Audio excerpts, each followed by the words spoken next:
मेरा दो सवाल है सर आपसे। सबसे पहला सवाल तो ये कि राहुल गांधी जब प्रधानमंत्री आवास के बाहर धरना देने जाते हैं तो बीजेपी उसे सिक्योरिटी का मुद्दा बनाती है। पीएम मोदी के सिक्योरिटी का, सुरक्षा को लेकर तमाम तरीके के सवाल उठते हैं। कुछ खबरें ये भी आती हैं कि एसपी जी से ये चूक कैसे हुई कि वहां तक प्रदर्शनकारी पहुंच गए। दूसरी बात, वहां जो नारे लग रहे हैं जंतर मंतर पे, कांग्रेस पार्टी अगर समर्थन कर रही है सीजेपी के प्रोटेस्ट का, तो जो विवादित नारे लग रहे हैं उस पर क्या कहेंगे आप? देखिए, हमारे नेताओं द्वारा तो विवादित नारा राहुल गांधी जी ने तो लगाया नहीं, प्रियंका गांधी जी ने लगाया नहीं, खड़गे जी ने लगाया नहीं, केसी वेणुगोपालन जी ने तो लगाया नहीं, हमारे नेता अजय राय जी ने तो लगाया नहीं।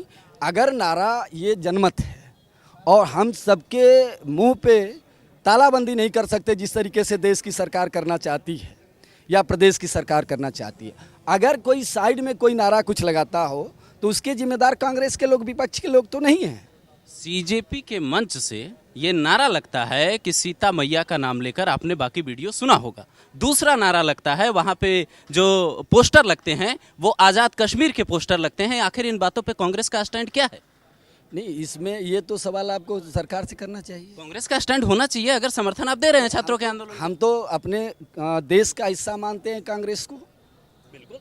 तो हम अपने देश का हिस्सा मानते हैं, तो आजाद देश है, तो कश्मीर क्यों आज़ाद नहीं? पोस्टर लगाने वाले लोग, जब हमारा भारतवर्ष आज़ाद है तो कश्मीर अगर उस देश का अंग है तो भी आज़ाद है। तो अगर आज़ाद कश्मीर का नारा लग रहा है तो बुरा क्या है? इसमें बुराई आपको क्या दिखाई देती है? पीओके की मांग क्यों नहीं होती? तो वो तो पाकिस्तान से आप पूछ सकते हैं, हमारे इंडिया के लोगों से पीओके की मांग नहीं कर सकते। इंडिया के लोग पीओके की मांग नहीं करेंगे? क्यों करेंगे? पीओके किसका है? पीओके हमारा है। तो फिर मांग कौन करेगा? मांग करेंगे कि मांग करने से नहीं कुछ होता है।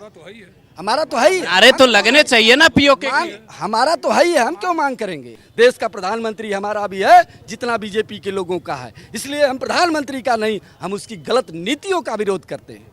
वाकई अगर ये लाइन कांग्रेस पार्टी पकड़ ले और राहुल गांधी ये कहने लगे जो संसद में कहते हैं कि कभी चीन ने कब्जा कर लिया तो कभी कहते हैं कि जम्मू कश्मीर को लेकर विवादित बयान आते हैं, महबूबा मुफ्ती उस मंच पे जाती हैं जहां सीजेपी का प्रोटेस्ट होता है, तो फिर सवाल तो सीजेपी के प्रदर्शनकारियों से ये भी पूछे जाएंगे कि आखिर वो विदेशी बिरयानी वहां कौन भेज रहा है। जब ये सवाल उठता है, विदेश मंत्रालय का जवाब आता है, तो आप आजमगढ़ की तस्वीर देखिए जरा। राहुल इधर कैमरे दिखाने चाहिए, मुझे लगता है तस्वीरें दिखानी चाहिए कि योगी आदित्यनाथ के राज में जब आप उत्तर प्रदेश की तस्वीर देखते हैं, आजमगढ़ की तस्वीर देखते हैं, तो आजमगढ़ में पुलिसकर्मियों की तैनाती देखिए।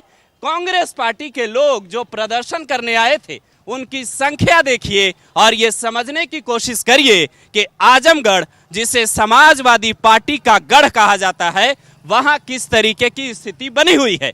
ये वही आजमगढ़ है जहां कुछ साल पहले तक योगी आदित्यनाथ खुद कहते हैं कि आजमगढ़ से लेकर मऊ और बलिया तक क्या कहानी होती थी, क्या तस्वीरें होती थी। यहाँ के लोगों से भी बातचीत कर जानने की कोशिश की जाएगी। लेकिन आपने वो तस्वीर भी देखी होगी जब यहाँ के सीओ साहब एक छात्र जो आंदोलन करने आया था उसको समझाते हैं। ऐसा है, मेरी बात सुन लो। मुकदमे लिख जाएंगे और बुद्धि सही हो जाएगी, मैं बता दे रहा हूँ, ठीक है ना?